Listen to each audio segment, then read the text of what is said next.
రాష్ట్ర ప్రజలారా, మన రాష్ట్రం అభివృద్ధిలో కానీ సంక్షేమంలో కానీ పూర్తిగా వెనుకబడిపోయి ఉన్నది. ఈ సందర్భంలో కేవలం వాళ్ళ స్వార్థ ప్రయోజనాలు కాసిపడే ప్రభుత్వాన్ని ఎన్నుకున్నారు. తీవ్రమైన నష్టం జరిగింది. అలా కాకుండా వచ్చే ఎన్నికల్లో రాష్ట్ర ప్రజలే తన నిద్రాహారాలు మాని రాష్ట్ర ప్రజలే ముఖ్యంగా భావించి చంద్రబాబు నాయుడు గారిని గెలిపించి రాష్ట్రాన్ని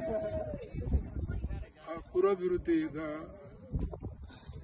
మార్గంలో తీసుకెళ్లే దార్శనికుడైన ఒక నాయకుడిని దయచేసి అనుకోమని, ఈ భూమండలం మీద ఎక్కడున్న తెలుగువారు ఆంధ్రప్రదేశ్ లో మూలాలు ఉంటే మీరు వచ్చి ఓటు వేసినా వేయకపోయినా మీ మిత్రులకు, బంధుమిత్రులకు, శ్రేయోభిలాషులకు, పరిచయస్తులకు అందరికీ తెలియజేసి చంద్రబాబు నాయుడు గారిని గెలిపించి మన రాష్ట్రాన్ని ముందుకు తీసుకెళ్లవలసిందిగా ప్రార్థన.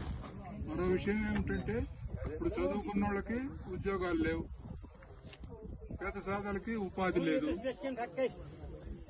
ఏదైనా ప్రశ్నించితే వారిని దౌర్జన్యంగా హింసల పాలు చేసి రాత్రికి రాత్రి వచ్చి తీసుకెళ్లి జైల్లో పడే చిత్రహింసలకు గురి చేస్తున్నారు. అలాంటి ప్రభుత్వం మనకు అవసరమా? మీరు ఆలోచించండి. కాబట్టి నేను కేవలం ఈ విజ్ఞప్తిని చేయటం కోసం 81 ఏళ్ల వయసులో వచ్చి ఎవరెస్ట్ బేస్ క్యాంప్ నుండి ఈ విజ్ఞాపన మీకు పంపిస్తున్నాను. ఎందుకంటే హిమాలయ పర్వతాల్లో ఎవరెస్ట్ ఎక్కగోరే వారికి ఇది ప్రారంభ దశ. 17,000, 18,000 అడుగులు ఎత్తునున్నది. కోడి కూస్తే సాధారణ ప్రజలందరికీ తెల్లవారుతుంది.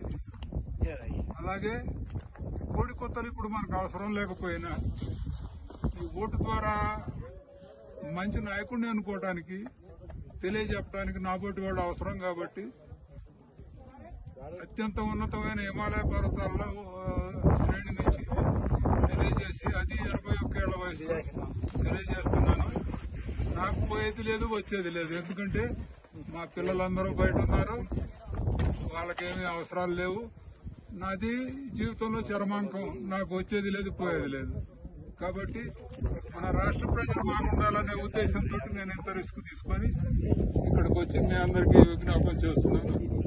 ఈ వీడియో కానీ, నా ఈ సాహసయాత్ర కానీ అంతా దార్శనికుడైన చంద్రబాబు నాయుడు గారికి అంకితం చేస్తున్నాను.